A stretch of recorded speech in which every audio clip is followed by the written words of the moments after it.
वाक्य 252 वाक्य गुरुना उपदेश ने तोड़ू नहीं, गुरुना उपदेश ने तोड़ू नहीं। कृपाल के गुरुना उपदेश ने कदी तोड़ू नहीं। सद्गुरु भगवंत जे उपदेश आपे तेने पोताना अंतःकरणमां आदर मानपूर्वक तेने धारण करूं। कोईक वक्त स्मृति दोष थी शब्द कोई बीजो बोलाई जाए तो पण सभा समक्ष गुरु ने झूठा पाड़वा अर्थे गुरुना उपदेश ने तोड़ू नहीं के वच्चे बोलू नहीं एम करवू ते गुरुनी प्रत्यक्ष आशातना छे। कोई क्षोभशम कोई स्मृति दोष थी कोई गुरु सभा मध्य कहीं बोली जाए एक शब्द तो के छे एमने झूठा पाड़वा माटे सभा समक्ष गुरुना उपदेश ने तोड़ू नहीं एना माटे वच्चे बोलीने गुरुनी आशातना करू नहीं। स्मृति दोष थी बनी शके छे केम के एम करवू ते गुरुनी प्रत्यक्ष आशातना छे। बोधामृत भाग 1 में जणावे छे आ विषय जे आवी मद्दत्ति गुरुम वैता डहरे इमे अपसुअत्ति नच्चा हीलंति मिच्छम परिवज्यमाणा करंती आसायण ते गुरुणम। 10 वैकालिक अध्ययन 9 उद्देशक ए पहलो एमा एम कहूं के भावार्थ जे आवी मंदंती गुरु वैता એટલે વરી ગુરુ મંદ છે એટલે કે ક્ષોભશમની વિચિત્રતાથી શાસ્ત્ર યુક્તિ વડે સમાલોચના કરવા અસમર્થ છે। ગુરુ જ્ઞાની હોય પણ ક્ષોભશમની વિચિત્રતા છે। ક્ષોભશમ ઓછો પણ હોઈ શકે, ઘણો બધો ક્ષોભશમ હોય ને જ્ઞાન ન હોય, જ્ઞાન હોય ને ક્ષોભશમ ન હોય એટલે મુખ્ય કિંમત છે આત્મજ્ઞાનની અનુભવની। क्षोभशम ओछो तो होई शके तो जे गुरु मंद होय क्षोभशमनी विचित्रताथी शास्त्रयुक्त वडे शास्त्र युक्ति थी समालोचना करवामां असमर्थ होय, सत प्रज्ञाथी रहित होय एम जाणीने अगंभीर द्रव्य साधु के साधक वर्ग पोताने आचार्य मानी कोई कारणसर नानी उमरना के अल्पश्रुतना अभ्यासी एवाने आचार्य तरीके ज्ञानीए स्थापेला होय तेमनी ईर्षा दिखती मश्करी में अवगणना एवी करे के तमे तो वयोवृद्ध छो, बहुश्रुत छो, अथवा स्पष्ट रीते कहे तू प्रज्ञारहित छे इत्यादि रीते कहे तो ते साधु के साधक वर्ग मिथ्यात्व पामे छे। श्री गुरु मन छे क्षोभशम ओछो होई शके एनी विचित्रताथी कदाच शास्त्र युक्ति थी वचन ने समझावी न सके अथवा एम असमर्थ होय एम जाणीने अगंभीर साधु के साधक वर्ग पोताने आचार्य मानी के एना करतो तो अमे विशेष जाणीए अने एनी अवगणना करे सभा मध्य के तू हाँ तमे तो बहु वयोवृद्ध छो अथवा तू तो प्रज्ञारहित छे तारामां शू प्रज्ञा छे शू क्षोभशम छे एवं जो ए द्रव्य साधु के साधक वर्ग आचार्य नी अवगणना करे तो ते मिथ्यात्व ने पामे छे। अथवा श्री गुरुए पोताना जे नवीन पदवी पर शिष्य ने स्थाप्या होय ए उमर में नाना होय अथवा अल्प श्रुतना अभ्यासी होय पण ज्ञानी गुरु ने ते योग्य लाग्या होय तेने पण बीजा एम कहे कि नानो एटले तमे तो वयमां वृद्ध छो, बहुश्रुत छो आवो स्पष्ट रीते सभा मध्य कहे तो के जी मिथ्यात्व पामे छे ए गुरुनी अवगणना छे। अथवा तिरस्कार आदि श्री गुरुना करवा योग्य नथी। गुरुने हल्का पाड़वा रूप आशातना करनार ते द्रव्य साधु के साधक वर्ग तत्वने अन्यथा मानी गुरुनी स्थापना अबहुमान करवा वडे एक गुरुनी आशातना करता सर्व आचार्य वर्गनी आशातना करे छे अथवा पोताना सम्यक दर्शनादि ભાવના નાશરૂપ આશાતના ગુરુની આશાતનાના નિમિત્તે આચરે છે. શ્રી હરિભદ્ર સુરીની ટીકાના આધારે 10 વૈકાલિક સૂત્રમાં એમ કહ્યું કે ગુરુની આવી જે અવગણના કરે, ગુરુને હલકા પાડવા પ્રયત્ન કરે તો એ આશાતના કરનાર સાધુ કે ગમે તે સાધક વર્ગ તત્વને અન્યથા માની ગુરુની સ્થાપનાના અબહુમાન કરવા વડે, ગુરુએ જેને સ્થાપ્યા તેને માન્ય ન કરે, અબ તો તે બહુમાન કરવા વડે એક ગુરુની જ આશાતના નહીં, સર્વ આચાર્ય વર્ગની આશાતના કરે છે. એક ગુરુની આશાતના અનંત આચાર્યની આશાતના. એક ગુરુની આશાતના કરતા સર્વ આચાર્ય વર્ગની આશાતના કરે છે, અથવા પોતાના સમ્યક દર્શનાદિ ભાવના નાશરૂપ આશાતના ગુરુની આશાતનાના નિમિત્તે આચરે છે. પોતાના સમ્યક જ્ઞાન દર્શન ચારિત્રને તે આવી રીતે ગુરુની આશાતના કરીને હણે છે. માટે શ્રી ગુરુ જ્ઞાની હોય, એમણે જેને પોતાને પાછળ ગુરુ તરીકે સ્થાપ્યા હોય તે જ યોગ્ય છે. તેને ગમે તે રીતે અવગણના કરવી નહીં. ઉપદેશ પ્રસાદ ભાષાંતર ભાગ 4માં કહ્યું, ગુરુ જેને યોગ્ય પદ જાણી આચાર્ય પદ આપે તે સંઘને માન્ય હોય. આર્ય રક્ષિત સૂરીનું દ્રષ્ટાંત છે. મથુરા નગરીમાં કોઈ નાસ્તિકવાદી ઉત્પન્ન થયો. તેની સામે પ્રતિવાદી તરીકે ત્યાં કોઈ નહીં હોવાથી સંઘે વિચાર કર્યો કે હાલના સમયમાં વજ્રસ્વામી પાસે નવપુરથી કંઈક અધિક ભણેલા આર્ય રક્ષિત સૂરી યુગ પ્રધાન છે. મથુરા નગરીમાં એક નાસ્તિકવાદી ઉત્પન્ન થયો. એ બધાને નાસ્તિક બનાવવા પ્રયત્ન કરે, એના ઉપદેશ આપે કે આ બધું મિથ્યા છે, ધર્મ કર્મ કાંઈ નથી, બધી ખોટી વાતો છે, ધતિંગ છે. એવું એ કરવા લાગ્યો અને પ્રતિવાદી તરીકે એને કોઈ જીતનાર ત્યાં કોઈ જડ્યો નહીં. એટલે સંઘે એમ વિચાર કર્યો કે હાલના સમયમાં વજ્રસ્વામી પાસે નવપુરનું નાલ એથી પણ વધિક નવપુરથી કંઈક અધિક ભણેલા આર્ય રક્ષિત સૂરી છે, તે હમણો યુગ પ્રધાન છે. એમ ધારી સંઘે 2 સાધુઓને 10 પુર મોકલ્યા. તે આવીને આર્ય રક્ષિત આચાર્યને મળ્યા. ત્યાંથી નાસ્તિકવાદીની આ બધી હકીકત જણાવી. આર્ય રક્ષિત સૂરી વૃદ્ધ હોવાથી અશક્ત હતા, એટલે પોતે તો કંઈ વિહાર કરીને ત્યાં જઈ શકતા નહોતા. તેથી વાદ લબ્ધીને ધારણ કરનાર ગોષ્ઠા મહિલને મોકલ્યા. વાદ વિવાદ કરીને બીજાને જીતી શકે એવા પોતાના શિષ્ય ગોષ્ઠા મહિલને ત્યાં મોકલ્યા. ત્યાં જઈને નાસ્તિકવાદીનો પરાજય કર્યો. સંઘના આગ્રહથી ચાતુર્માસ ત્યાં મથુરામાં જ કર્યો. ચાતુર્માસ પણ ત્યાં જ રહ્યા મથુરામાં. પછી આર્ય રક્ષિત સૂર્યે પોતાનો અંત સમય નજીક આવેલો જાણી વિચાર્યું કે યોગ્ય શિષ્યને જ ગણધર સૂરીપદ આપવું જોઈએ. હવે એને ગોષ્ઠા મહિલને તો ત્યાં મોકલ્યા અને પોતાને એમ લાગ્યું કે હવે મારો અંત સમય બહુ નજીક છે. એને મોકલેલા તો એ વાદ વિવાદ પૂરતા પછી આ ચોમાસું ત્યાં જ રહી ગયા 4 મહિના, અને એમનો આ અંત સમય નજીક આવી ગયો. એટલે વિચાર્યું કે યોગ્ય શિષ્યને આ ગણધર અથવા સૂરીપદ આપવું જોઈએ, આચાર્ય પદવી આપવી જોઈએ. કહ્યું છે કે ગૌતમ આદિ ધીર પુરુષોએ વહન કરેલો ગણધર શબ્દનો અર્થ જાણતો સતો તેને જ અપાત્રમાં સ્થાપન કરે તે મહાપાપી કહેવાય. ગૌતમ આદિ ધૈર્યવાન પુરુષોએ જેને વહન કર્યા ગણધર પદવી, એ શબ્દનો અર્થ જાણતો સતો કે ગણધર, આખા ગણ એટલે સમૂહ, આખા સમૂહને ધારીને ચાલે, એમને સંભાળીને એવો યોગ્ય વ્યક્તિ જોઈએ. તો કે તેને જ આવી ગણધર પદવી, આચાર્ય પદવી તે અપાત્રમાં સ્થાપન કરે તે મહાપાપી કહેવાય. અપાત્ર યોગ્ય જીવ ન હોય અને એને ગણધર પદવી આપી દે તો એ મહાપાપી કહેવાય. આખા શાસનનો ઉપરી બનાવે અને ગુરુ જાણે કે યોગ્ય નથી તો અહીંયા કંઈ પાઠ પરંપરા ચલાવી નથી. એ તો યોગ્ય હોય તો પાઠ પર બેસે, નહીં તો ખાલી રહે.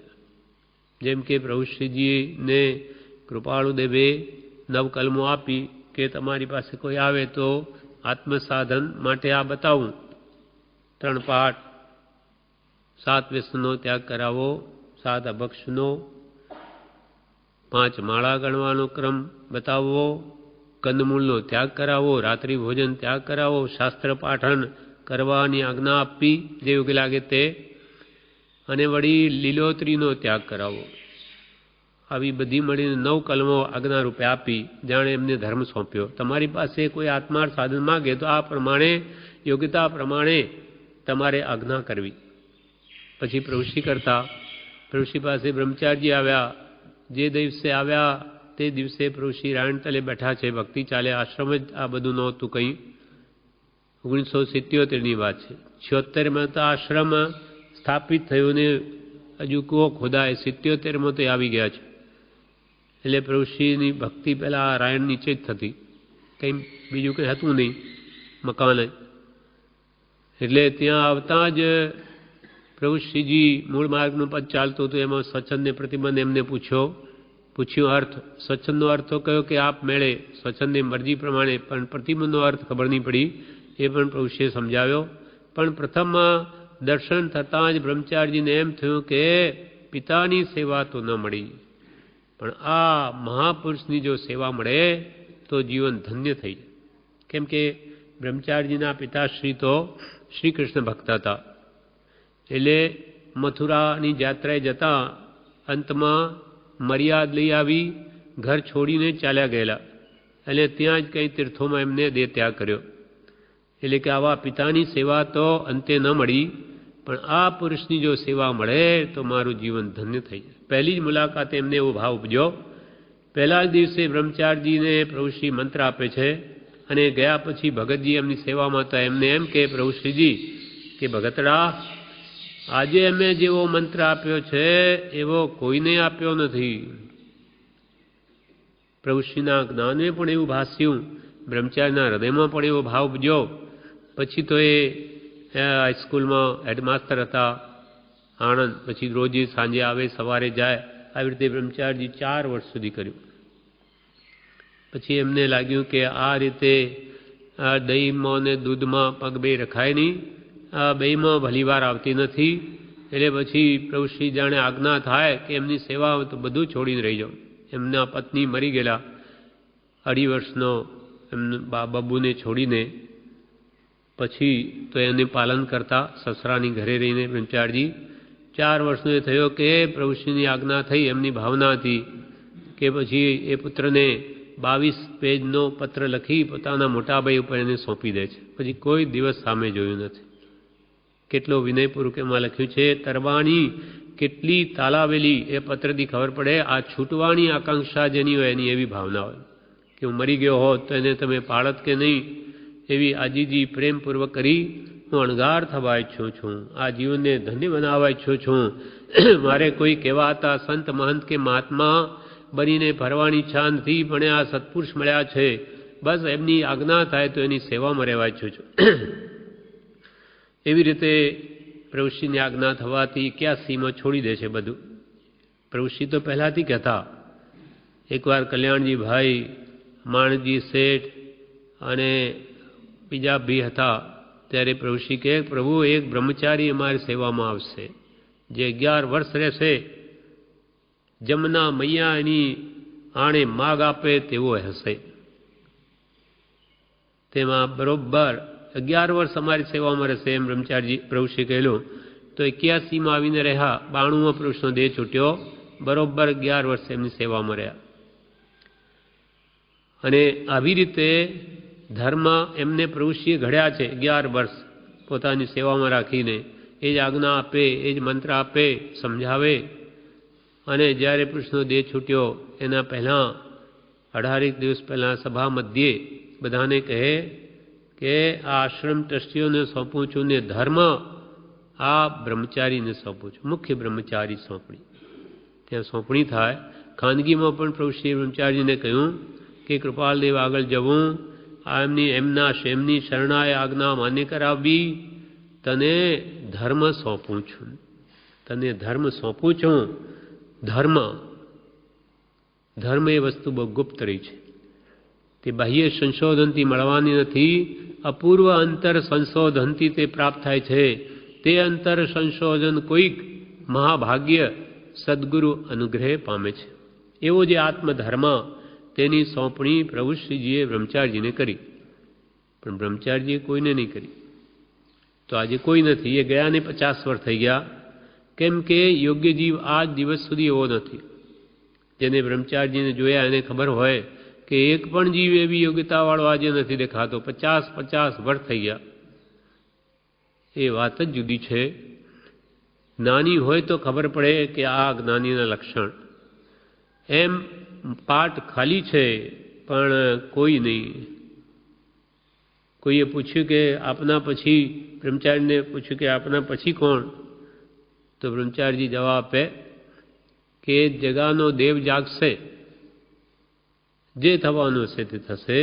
એને જગાનો દેવ જાગશે, પણ યોગ્યતા ન હોવાથી કોઈને સોંપણી ન કરી, સોંપાય જ નહીં.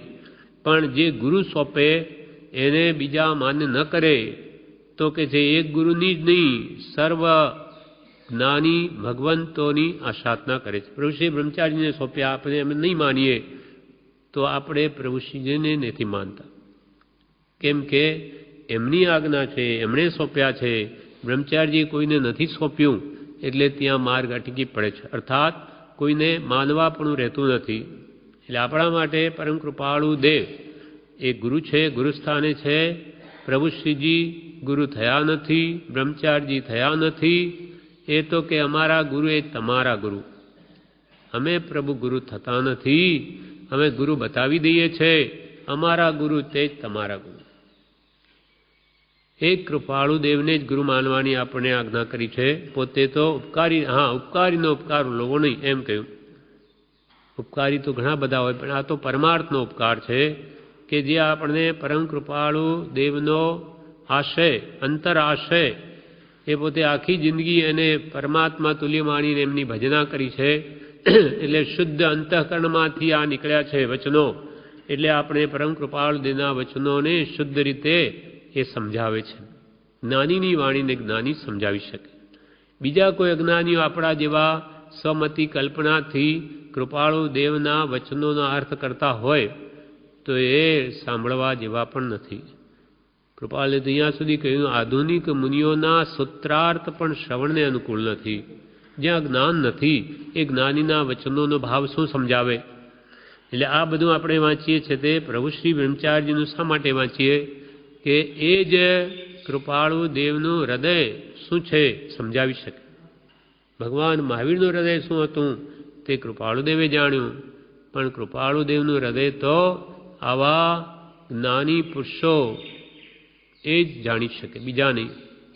એટલે એમના દ્વારા કંઈક આપણી બુદ્ધિએ યથાશક્તિ એમનો ભાવ સમજવાનો પ્રયત્ન કરીએ છીએ. બાકી તો જ્ઞાનીના જ્ઞાનમાં જ છે, એ તો જ્ઞાની જ જાણી શકે. કેમ કે એક શબ્દનો અનંત આગમ રહ્યા છે, આપણને શું ખબર પડે? પણ કંઈ જ ન કરીએ તો પછી શું કરવું? આખો દાડો કરવું શું?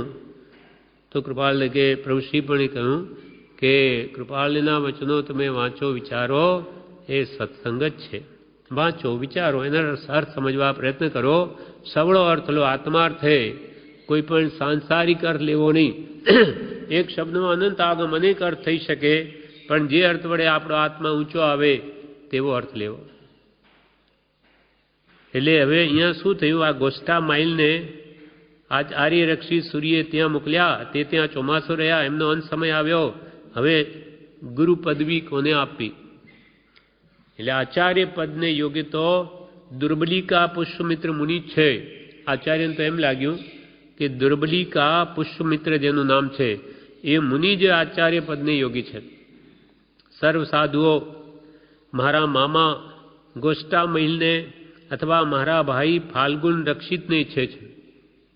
આચાર્યએ શું જોયું કે જ્યાં ગોષ્ઠા મહિલને મોકલ્યા એ આ આચાર્ય હમણો છે, આર્ય રક્ષિત સુરી એના મામા છે, એમને ત્યાં મોકલ્યા. તો કે બધા સાધુઓ તો મારા મામા ગોષ્ઠા મહિલને ઈચ્છે છે કે આ ગુરુ થાય સારું, અથવા મારા ભાઈ ફાલ્ગુન રક્ષિતને ઈચ્છે છે કે આચાર્ય થાય તો સારું. એમ વિચારી સૂર્યે સર્વ સંઘને બોલાવીને કહ્યું કે 3 પ્રકારના ઘડા હોય છે. દ્રષ્ટાંતથી સમજાવ્યું કે હું આચાર્ય પદવી આ દુર્બલિકા પુષ્પમિત્ર મુનિને શા માટે સોંપું છું, તો દ્રષ્ટાંતથી સમજાવ્યું કે 3 પ્રકારના ઘડા હોય છે. સંઘને કહ્યું બોલાવીને, અને જેમ કે એક વાલનો ઘડો, એક તેલનો ઘડો ને ઘીનો ઘડો. વાલ ભરેલા હોય એ ઘડાને જો ઊંધો કરીએ તો આખો ખાલી થઈ જાય, તેમાં કંઈ ચોટેલું રહે નહીં. અને તેલના ઘડાને ઊંધો કરવાથી તેમાં કંઈક ચોટી રહે તેલ, અને ઘીના ઘડાને ઊંધો કરવાથી તેમાં વધારે ઘી ચોટી રહે. તેવી રીતે દુર્બલિકા પુષ્પમિત્ર સૂત્ર અને તેના અર્થ સંપૂર્ણ શીખ્યા છે. વાલના ઘડાની જેમ તેણે મારી પાસેથી સર્વ સૂત્રાર્થ ગ્રહણ કર્યા છે. આ દુર્બલિકા પુષ્પમાં મિત્ર છે, વાલનો ઘડો ઊંધો કરીએ તો કેમ બધું બહાર આવી જાય, તેમ એણે મારી પાસેથી બધું જ જ્ઞાન મેળવ્યું છે. એટલે મારી પાસે કંઈ નહીં રાખ્યું, બધું એણે મેળવ્યું. વાલના ઘડાની જેમ કંઈ ચોટી મારી પાસે રહ્યું નહીં, બધું એણે લીધું છે. જ્યારે ફાલ્ગુન રક્ષિતે તેલના ઘડાની જેમ મારો ભાઈ જે છે ફાલ્ગુન રક્ષિત, એને મારી પાસેથી જ્ઞાન મેળવ્યું, પણ તેલના ઘડાની જેમ થોડું મારી પાસે રહી ગયેલું, અથવા એ લઈ નહીં શક્યા કોઈ પણ કારણે. તથા ગોષ્ઠા મહિલે ઘીના મળા ઘડાની માફક સૂત્રાર્થ ગ્રહણ કરેલ છે. ઘીના ઘડાની જેમ જે ગોષ્ઠા મહિલને ત્યાં મોકલ્યા છે વાદ વિવાદ કરવા, એણે પણ ઘીના ઘડાની માફક સૂત્રાર્થ ગ્રહણ કરેલ છે. આર્ય રક્ષિત સૂર્યની વાત સંગે માની કરી, તેથી સૂર્યે દુર્બલિકા પુષ્પમિત્રને આચાર્ય પદવી આપી. પછી સૂર્ય તો અનશન કરીને સ્વર્ગે ગયા કે ભાઈ મારું આયુષ્ય ઓછું રહ્યું, તો અનશન સ્વીકારી અને ગુરુ તો સ્વર્ગે ગયા. હવે ગોષ્ઠા મહિલ જેને મોકલેલા છે એ ત્યાં આવ્યા. ગોષ્ઠા મહિલ જ્યારે મથુરાથી પાછા દશપુર આવ્યા ત્યારે પૂછ્યું કે સૂર્યે પોતાના સ્થાને કોને સ્થાપ્યા? એને તો એ જ હતી કે મને ક્યારે મળે પદવી. સૂર્યે પોતાના સ્થાને કોને સ્થાપ્યા? ત્યારે વાલ વગેરે સર્વ ઘડાના દ્રષ્ટાંતપૂર્વક વૃત્તાંત કયો કે મેં આચાર્ય એમ કહ્યું કે આને તો વાળની જેમ ઘડાની જેમ મારી પાસે જ્ઞાન લીધું, એટલે આ દુર્બલિકા પુષ્પમિત્રને એમને આચાર્ય પદવી આપી છે. તેથી તે ખેદ પામી બીજા ઉપાશ્રયમાં રહીને પુષ્પમિત્ર સૂર્યની નિંદા કરવા લાગ્યા. એને આપી દીધી એટલે તે સ્થાનમાં જ નહીં ઉતર્યા, બીજા ઉપાશ્રયમાં ઉતરીને પછી રોજે પુષ્પમિત્ર સૂર્ય હવે જે આચાર્ય બની ગયા દુર્બલિકા પુષ્પમિત્ર એમની નિંદા કરવા લાગ્યા. તેમજ બીજા સાધુઓને અવળું સમજાવવા લાગ્યા. પુષ્પમિત્ર સૂર્યે પ્રેમપૂર્વક ગોષ્ઠા માઇલ સાથે ઘણા પ્રત્યાખ્યાન વગેરેના પ્રશ્નો કર્યા. તેના ઉત્તરો આપીને ઘણા સમજાવ્યા, પણ સમજ્યા નહીં. આચાર્ય પદવી જેને આપી એવા પુષ્પમિત્રે આ ગોષ્ઠા માઇલને ઘણા સમજાવ્યા. કઈ દ્રષ્ટાંતોથી પ્રત્યાખ્યાન વગેરે પ્રશ્નો પૂછીને પણ નહીં સમજ્યા. ત્યારે સૂર્યે બીજા ગચ્છના આચાર્ય બહુશ્રુત પાસે જઈને પણ સમજાવ્યા કે ભાઈ આ બીજા આ ગચ્છના આચાર્ય છે, પણ ઘણા શાસ્ત્રોના જ્ઞાતા છે, એટલે એમની પાસે તમે પૂછો શું યોગ્ય છે. એમણે સમજાવ્યા. તેમણે એમ કહ્યું, બીજા ગચ્છના આચાર્ય જે બહુ શ્રુતા હતા તેમણે કહ્યું કે પુષ્પમિત્ર સૂર્ય જેમ કહે છે તેમજ આર્ય રક્ષિત સૂર્યે પણ પ્રરૂપણા કરેલી છે. આર્ય રક્ષિત સૂર્ય ગુરુ હતા, એમણે જેવી પ્રરૂપણા કરી એમ જ આ પુષ્પમિત્ર કરે છે, એ જ બરોબર છે. તો પણ ગોષ્ઠા માઇલે માન્યું નહીં. પછી સંગે કાયોત્સર કરીને શાસન દેવીને બોલાવી. ત્યારે તે ભદ્રક નામની દેવી આવીને કહ્યું, મને આજ્ઞા કરો, હું શું કાર્ય કરું? સંગે આરાધના કરીને શાસન દેવીને બોલાવી તો દેવી કહે કે બોલો શું આજ્ઞા કરો, શું કાર્ય છે? ત્યારે સંઘે કહ્યું, મહાવિદેહ ક્ષેત્રમાં શ્રી તીર્થંકર ભગવાન પાસેથી પૂછી લાવો કે સંઘ કહે તે સત્ય છે કે ગોષ્ઠા મહિલ કહે છે તે સત્ય છે. સંઘ જે કહે છે ચતુર્વિધ સંઘ એ સત્ય છે કે આ ગોષ્ઠા મહિલ કહે તે સત્ય છે? દેવી તરત ત્યાં જઈ ભગવાનને પૂછીને આવી અને સંઘને કહ્યું કે શ્રી તીર્થંકરે મને એમ કહ્યું છે કે સંઘ કહે છે તે સત્ય છે, ગોષ્ઠામૈલ કે સત્ય નથી, સંઘ કહે તે સત્ય છે. વીર પ્રભુના નિર્વાણ પછી 584 વર્ષે 7મો નિન્નવ થવાનો હતો તે આ મિથ્યાવાદી ગોષ્ઠામહિલ થયેલો છે.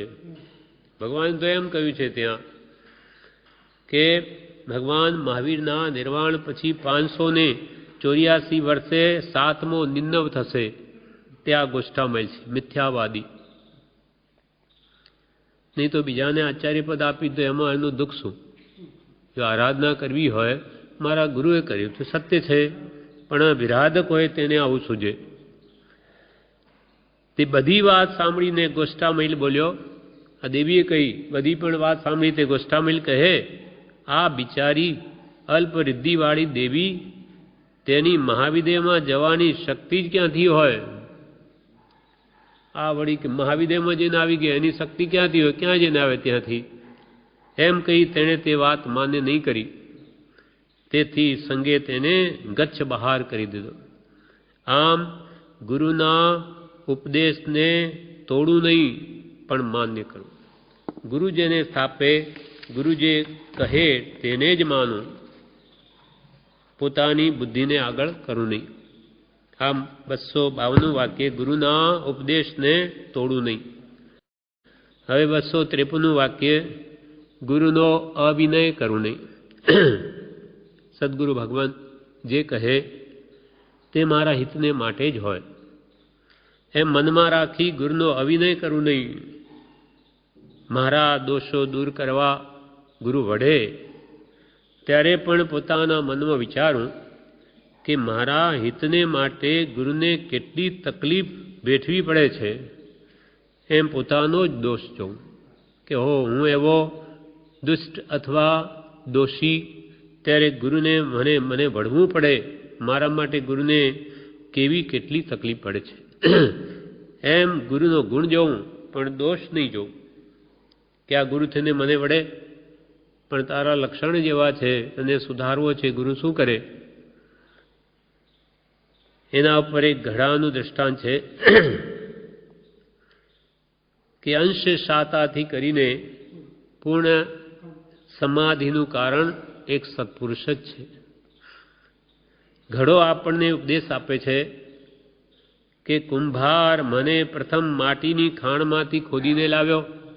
શ્રી ગુરુ આપણને રોજમાંથી માણસ બનાવે.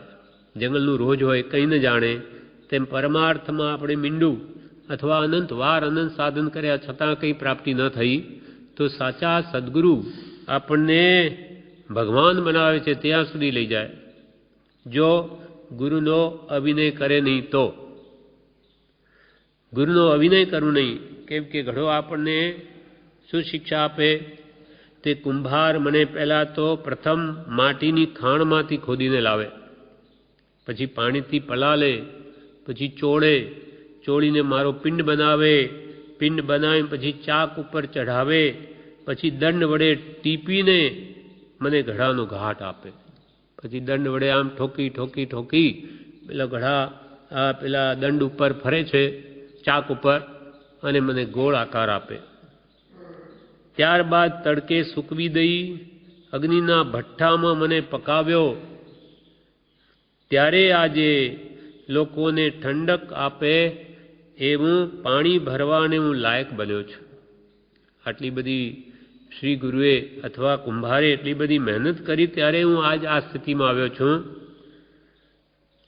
હવે મારા વડે લોકો ઠંડુ પાણી પીને આનંદ પામે છે.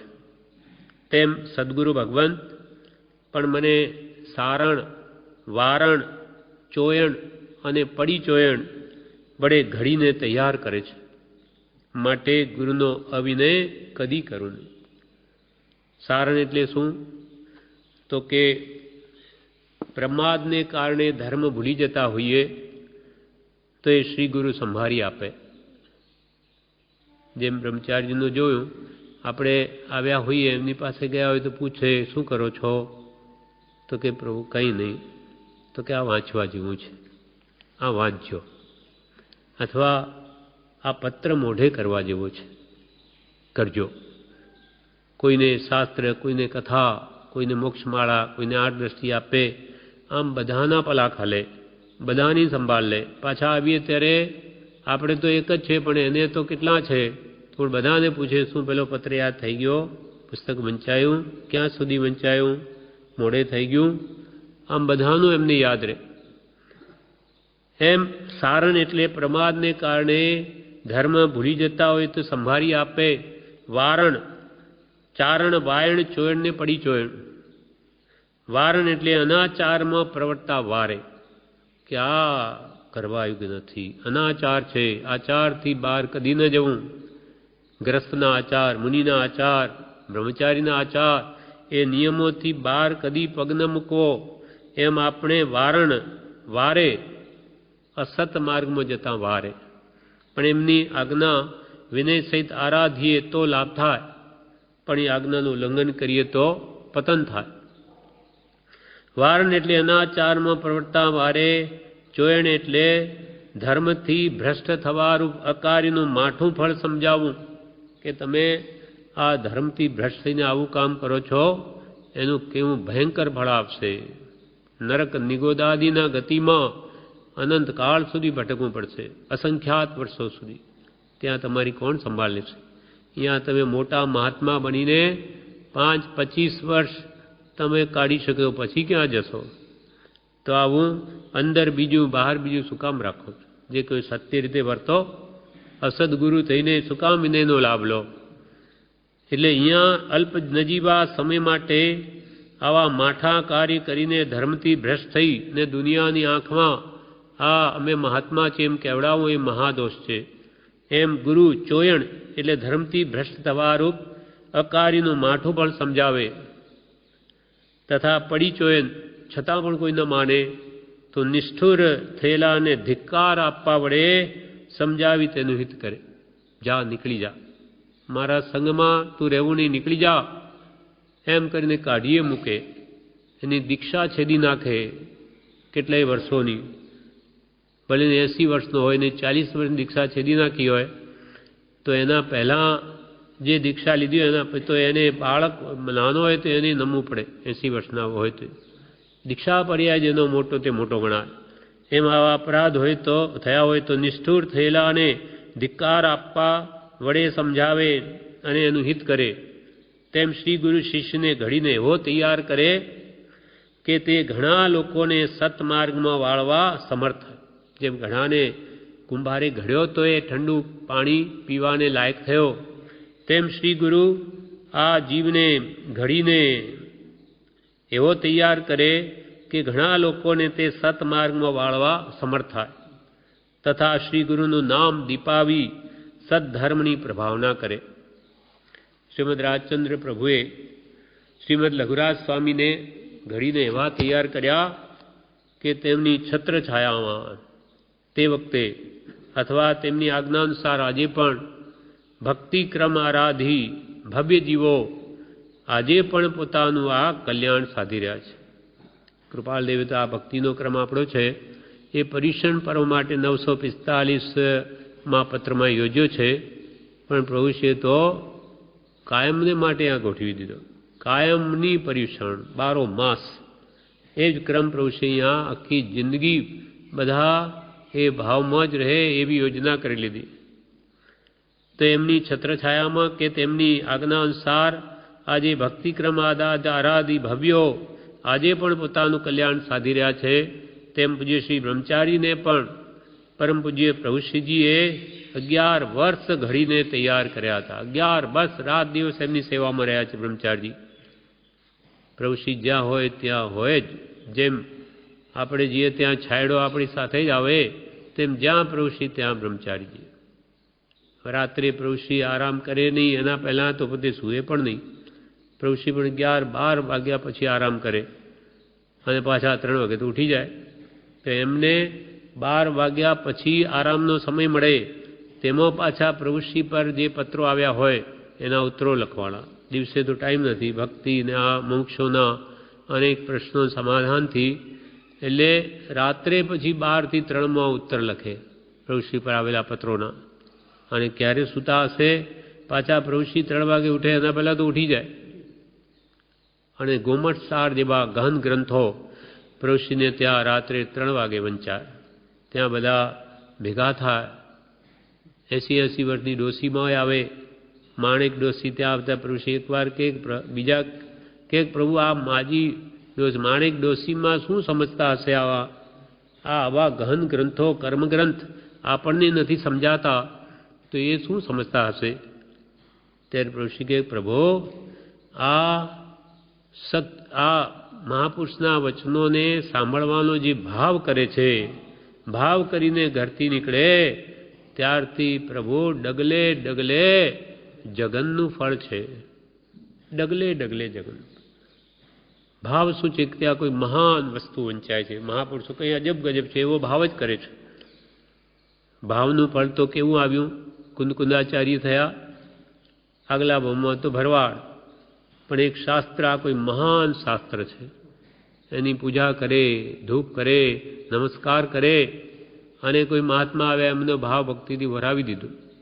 બખોલમાં મળી આવ્યું, કોઈ મુનિએ વાંચીને મૂકી દીધો હશે તો મહાન ગ્રંથરાજની જેમ એની પૂજા કરી અને અંતે કોઈ મહાત્માને ભાવ ભક્તિથી એમને કામ લાગશે, ભરાવી દીધું. તો આ ઉત્તમ ભાવોથી બીજા ભાવમાં તો કુંદકુંદાચાર્ય મહાન આચાર્ય બની ગયા. કૃપાલ કે આ કુંદકુંદાચાર્ય તો આત્મ સ્વરૂપમાં બહુ જ સ્થિત હતા. સમયસાર જેવો કેવો અદ્ભુત ગ્રંથ જે મહાત્માઓને ઉપયોગી છે એવો લખી ગયા. તો ભાવ જ્યાં છે ત્યાં ભગવાન છે. ભલે કંઈ ના આવડે તેનું વહેલું કામ થાય. વજ્રદાસ ગંગાદાસે પ્રભુશ્રીને કહ્યું કે પ્રભુ મને તો કંઈ નથી આવડતું, પ્રભુ મારું શું થશે? તો કે તમે અમારા પર શ્રદ્ધા રાખજો અને આ પરમ ગુરુ સર્વજ્ઞ દેવનો મંત્ર રટણ કરજો તો તમને આવતા ભવે જ્ઞાન થશે અને ત્રીજે ભવે તમારો મોક્ષ થઈ જશે. હમણાં કંઈ આવડતું નથી. શ્રદ્ધા એટલે કૃપાલ એને ગાંધીજીએ પૂછ્યું કે અભણને જ્ઞાન થાય? ભક્તિથી કે અભણને જ્ઞાન થાય? ભક્તિ તો કૃપાલને કે હા, ભક્તિથી જ્ઞાન નિર્મળ થાય છે અને નિર્મળ જ્ઞાન મોક્ષનો હેતુ છે. ભક્તિ જ ન હોય તો જ્ઞાન ગમે એટલું કંઈ કામનું નથી. 9 પુરુષ સુધીનું જ્ઞાન, પણ પ્રેમ ભક્તિ નથી સત્પુરુષ પ્રત્યે. અથવા કિમજીભાઈને લખ્યું તમને ભક્તિ તો છે નહીં તો તમારે આ બધું જાણીને શું કરવું છે? શું લોકોને કહેવા માટે મોટા થવા? તો ઉડતું બંધનકારક થશે. ભક્તિ લાવો. પરમ પ્રેમ રૂપ ભક્તિ વિના જ્ઞાન શૂન્ય છે, મીંડું. એટલે ભક્તિ માર્ગ, ભક્તિ હૃદયમાં પહેલા જોઈએ. સત્પુરુષના ગુણો પ્રત્યે પ્રીતિ, અને પછી થોડું જ્ઞાન હશે તો એ સવળું થશે. વળી અહીંયા કે છે હવે આલોચનાદિ પદ અધિકારમાં પણ એમ જ લખ્યું ગુરુ કારીગર સારીખા ટાંકી વચન વિચાર પથ્થર સે પ્રતિમા કરે પૂજા લહે અપાર. ગુરુ કારીગર સારીખા. કારીગર શું કરે? પથ્થરને ઘડે ટાંકણાથી. ઘડીને એનો એવો આકાર આપે કે ભગવાનની મૂર્તિ બની જાય. અને પછી લોકો એને ભાવથી પૂજે. તેમાં શ્રી ગુરુ આપણને વચન, ઉત્તમ વચન બોધ આપી અને એને ટાંકણાની જેમ ઘડે. અને જ્યારે એ ટાંકણાથી ઘડાઈને પોતે શુદ્ધ થાય, બધા દોષો કાઢી નાખે, ત્યારે પથ્થરની જેવો હતો પણ પ્રતિમા રૂપ બની જાય. ગુરુને કારીગર સારીખા સરખા ટાંકી વચન વિચાર પથ્થર સે પ્રતિમા કરે પૂજા લહે અપાર. પથ્થરથી એ પ્રતિમા કરે જે પૂજા લહે અપાર, જે મૂર્તિ બની જાય પથ્થર, તેમ શ્રી ગુરુ આપણનો ઉદ્ધાર કરે છે. ચારે ગતિમાં રઝળતા એવા આપણને આ સત્પુરુષ અનંત દયા કરીને બોધ આપી અને આપણને સાવ હલકી વૃત્તિઓ છે આપણી એ બધી મટી જઈને પરમાત્મા જેવો બનાવી દે. એટલે કે માનવપણું ન સમજે તો તે નર નથી પણ વાનર છે, પશુ જેવો છે. માનવપણાથી, માનવ ધર્મથી ઘણી ઊંચી વાત છે. અને ધીમે ધીમે સમ્યક દર્શન સુધી લઈ જઈ સમકિત પમાડી અને કેવળ જ્ઞાન સુધી પહોંચાડી દે એવા શ્રી ગુરુ છે. એટલે એનો ઉપકાર તો અનંત કાળે પણ કોઈ પણ પ્રમાણે નહીં, ઉપકાર વાળવા પ્રયત્ન કરીએ તોય નહીં વળે. એટલે ગુરુ કારીગર સારીખા ટાંકી વચન વિચાર, પથ્થર સે પ્રતિમા કરે પૂજા લહે અપાર. મોક્ષમાળા પ્રવેશિકામાં એક વાત બ્રહ્મચારી કહે છે કે જીવિતની ઈચ્છા વાળો હોઈને સળગતા અગ્નિમાં પ્રવેશ કરે, કે મહાઝેરી નાગને છંછેડે, કે હળાહળ વિષનું ભક્ષણ કરે, તો તેના જેવું ગુરુને અપ્રસન્ન કરનાર શિષ્યનું વર્તન છે. કોઈ સળગતી અગ્નિમાં પોતે પ્રવેશ કરે, શું થાય? બળી મરે. ઝેરી નાગ સૂતો એને છંછેડે તો શું થાય? મરી જાય. હલાહલ વિષ પીએ તો શું થાય? મરણ થાય. તેના જેવું ગુરુને અપ્રસન્ન કરનાર શિષ્યનું વર્તન છે. ગુરુને અપ્રસન્ન કરે તે શિષ્ય આવી રીતે હલાલ ઝેર પીવા બરાબર છે, અથવા સળગતા અગ્નિમાં પ્રવેશ કરવા બરાબર છે. અરે અગ્નિમાં પ્રવેશવા છતાં અગ્નિ ન બાળે, ઝેરી નાગ ચીડાવા છતાં ન કરડે, કે હલાહલ ખાવા છતાં પણ ન મરાય, એ બધું બનવું કદાચ સંભવિત પણ છે, પણ ગુરુની અવહેલના કરીને જ્ઞાન પ્રાપ્ત કરવું એ તો અશક્ય વસ્તુ છે. તેમાં તો કદાચ પુણ્ય બળે બચી જાય, પણ શ્રી ગુરુની આશાતના અવહેલના કરીને જ્ઞાન પ્રાપ્ત કરવું એ તો અશક્ય છે, અસંભવ છે. ગુરુ વગર જ્ઞાન થતું જ નથી કોઈ પણ કાળમાં. ભગવાન તીર્થંકરો પણ એ ભવમાં ગુરુ નથી હોતા, પણ એમને પહેલાં ત્રીજા ભવે તો એમને ગુરુ હોય છે. જ્ઞાન તો ગુરુથી જ મળે છે. એટલે ગુરુને અપ્રસન્ન કરવાથી જ્ઞાન મળવું અસંભવ છે. આચાર્ય અપ્રસન્ન થાય તો બોધિનો જ નાશ થાય, રત્નત્રયનો, અને પરિણામે અનંત જન્મ મરણ કરવા પડે. માટે મોક્ષ સુખાભિલાષીએ ગુરુની કૃપા પ્રાપ્ત કરવાનો પ્રયત્ન કરવો. અગ્નિહોત્રી બ્રાહ્મણ જેમ વિવિધ પ્રકારની આહુતિઓ અને મંત્રો વડે અભિષિક્ત અગ્નિને નમસ્કાર કરે છે બ્રાહ્મણો, તેમ અનંત જ્ઞાની શિષ્ય પણ ગુરુની વિનયપૂર્વક શુશ્રૂષા કરવી. અનંત જ્ઞાની શિષ્યને અનંત જ્ઞાન થઈ ગયું, કેવળ જ્ઞાન થઈ ગયું, તેને પણ ગુરુની તો વિનયપૂર્વક સેવા કરવી. વિનય આત્મસિદ્ધિમાં કેવળ ગુરુ રહ્યા છદ મસ્ત પણ વિનય કરે ભગવાન. ગુરુને હજુ કેવળ જ્ઞાન થયું નથી, શિષ્યને થઈ ગયું, તો એ શિષ્ય ગુરુની સેવા છોડે નહીં. એના પર રુદ્રાચાર્યનું દ્રષ્ટાંત છે. રુદ્ર જેની છે પ્રકૃતિ ક્રોધી, એટલે રુદ્રાચાર્ય એવું એમનું નામ છે. તો એક ગામમાં એક જ્ઞાની મુનિ શિષ્યો સાથે પધાર્યા. મુનિનો સ્વભાવ ક્રોધી. હા, એ ક્રોધમય ચાર પ્રકાર છે: અનંતાનુબંધી, અપ્રત્યાખ્યાની, પ્રત્યાખ્યાની, સંજ્વલન. હવે કયા પ્રકાર છે એ પોતે જાણે છે કે મારી આ પ્રકૃતિ છે, છતાં શું કરે? છતાં જુઓ કેવું થાય છે. જ્ઞાન હવે અનંતાનુબંધી ન હોય તો ટકે જ નહીં. અનંતાનુબંધી હોય તો જ્ઞાન ન હોય. અનંતાનુબંધી જ્ઞાન તો થઈ શકે, અને ગુરુનો આશ્રય સદગુણો લઈને આચાર્ય બન્યા હોય તો એ આચાર્ય એમને યોગી લાગીને એમને ગુરુ પદવી આપી છે, તો એ જુઓ આવા ક્રોધી છે તો એ કેવું થાય છે, એ કેવળ નાની થાય છે. હા, હવે એમનો સ્વભાવ ક્રોધી, એટલે શું કરે? બધાથી એક ખૂણામાં જઈને બેસે, નિમિત્ત જ ઊભા ન કરે કે મારી પ્રકૃતિ ચારિત્રમાં બળવાન છે મારો, મને સહન થતું નથી, ક્રોધ થઈ આવે.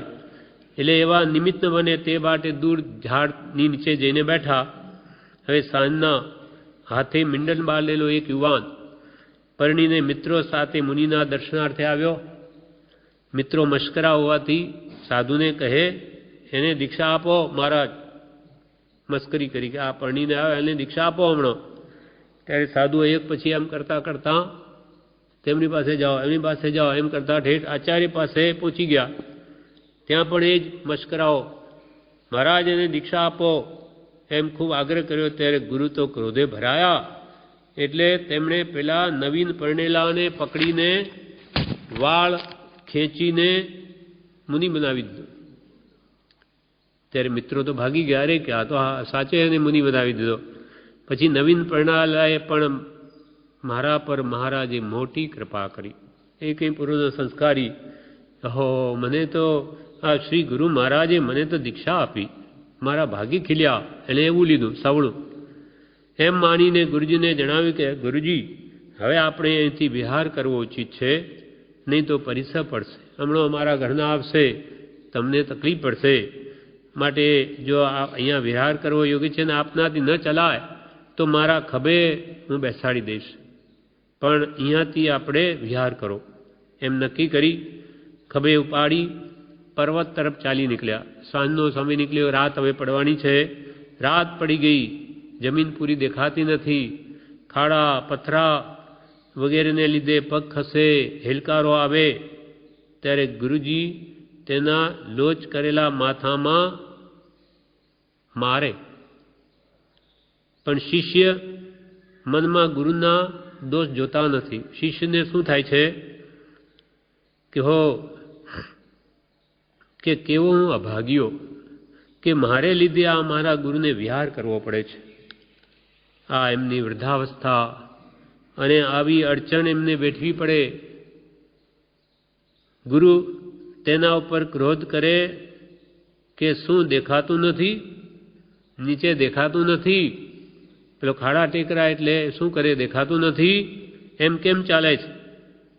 તેથી વધારે વાંકો વળી નીચે હાથ, અંધારું પડી ગયું, હાથથી જુએ છે, ખાડા ટેકરા તો નથી. એમ જોઈને આ વાનરની જેમ હાથ મૂકી આચાર્ય ઉપર બેઠેલા છે તે હાથથી મૂકી જોતો જાય છે. અને એવી રીતે હાથ રાખીને ચાલતા મનમાં એમ વિચારે છે કે આમાં હું કેવો દુર્ભાગી કે શ્રી ગુરુને કેવી તકલીફ આપનારો થયો. આમ પોતે પરિસર સહન કરે, ગુરુ પરથી મારે તો પણ ગુરુના ગુણગાન જ કરે છે. તેથી આવા પરિસર સહન કરતા શિષ્યને તો કેવળ જ્ઞાન ઉપજ્યું, એટલે હવે બરાબર ચાલવા લાગ્યા. ત્યારે ગુરુએ પૂછ્યું કે અલ્યા શું થયું, શું જ્ઞાન ઉપજ્યું, હવે બરાબર કેમ ચાલે? તો કે ગુરુજી આપના પસાય, આપની કૃપાએ, આપ ઉપર મારત નહીં તો મારી પરીક્ષા, મને એવો ભાવ કે ક્યાંથી આવત, એટલે બધું આપના પસાય જ થયું. શું શ્રુત જ્ઞાન ઉપજ્યું? તેણે કહ્યું આપના પસાય, આપની કૃપાએ. એમ એક પછી એક પૂછતા એમને આશ્ચર્ય થયું કે શું કહે, હા આપના પસાય. ત્યારે અંતે પૂછ્યું શું કેવળ જ્ઞાન ઉપજ્યું? તો કહે આપના પસાય, આપની કૃપાએ. એટલે ગુરુજી તરત ખભા ઉપરથી નીચે ઉતરી પડ્યા અને તેને પગે પડી ક્ષમાવા લાગ્યા અને કહેવા લાગ્યા કે હે ભગવાન, મેં આપને ઘણું દુઃખ દીધું. એમ પોતાની વારંવાર નિંદા કરવા લાગ્યા. ત્યાં તે ગુરુજીને પણ કેવળ જ્ઞાન પ્રગટ્યું. આવા શિષ્ય કેવા, ગુરુએ કેવા, ખબર પડી કે આ પોતે કેવળ જ્ઞાની થઈ ગયા એટલે પછી એને કમાવા લાગે, હે ભગવાન મેં આપને ઘણું દુઃખ દીધું. એમ માર્ગ કેવો છે, ગુરુનો કદી અભિનય કરવો નહીં. એટલે મુમુક્ષુ જીવને તો વિશુદ્ધ કરનાર કે લજ્જા, દયા, સંયમ, બ્રહ્મચર્ય વગેરે ગુણોનો જે ગુરુ મને સતત ઉપદેશ આપે તે ગુરુને હું પણ સતત પૂજું. જેમ રાત્રિ પૂર્યા થયા બાદ સૂર્ય સંપૂર્ણ ભરત ક્ષેત્રમાં પ્રકાશ કરે, તેમ આચાર્ય પણ પોતાના શાસ્ત્ર જ્ઞાનથી, ચારિત્રથી અને બુદ્ધિથી સંપૂર્ણ પદાર્થોનું સ્વરૂપ પ્રકાશે છે. ગુરુ સેવા બાબતના આ બધા ઉપદેશો સાંભળીને મુમુક્ષુએ આચાર્યની પ્રમાદ રહિતપણે શુશ્રૂષા કરવી, તેમ કરનારો શિષ્ય અનેક ગુણોની આરાધના કરીને અંતે સર્વોત્તમ સિદ્ધિ પ્રાપ્ત કરે છે, એમ હું કહું છું. 10 વિકાલિક સૂત્રમાં કે છે, વિનય અધ્યયનમાં સ્વયં ભવાચાર્ય આ લખ્યું પોતાના પુત્ર મણકને માટે. તેમાં એમ કહ્યું કે ગુરુનો ઉપદેશ સાંભળીને જે મુક્ષ આચાર્યની પ્રમાદ રહિતપણે સેવા કરે એમ કરનારો શિષ્ય અનેક ગુણોની આરાધના કરીને અંતે સર્વોત્તમ સિદ્ધિ પ્રાપ્ત કરે છે એમ હું કહું છું. જેમાં રુદ્રાચાર્યના શિષ્યે ગુરુની ભાવથી સેવા કરી વિનય કરીને કેવળ જ્ઞાન પ્રાપ્ત કર્યું. માટે કૃપાલય કહે